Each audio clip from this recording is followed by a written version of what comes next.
What's up mga boy? Siguro naman lahat kayo nagkaakala na. Kung hindi man, baka alien na kayo. Ha? De joke lang.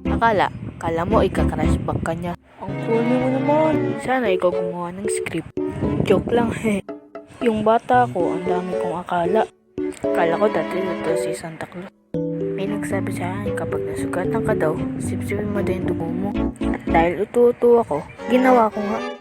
Kala ko rin dati kapag kumukulog, patayin daw yung TV, baka daw makiglatan.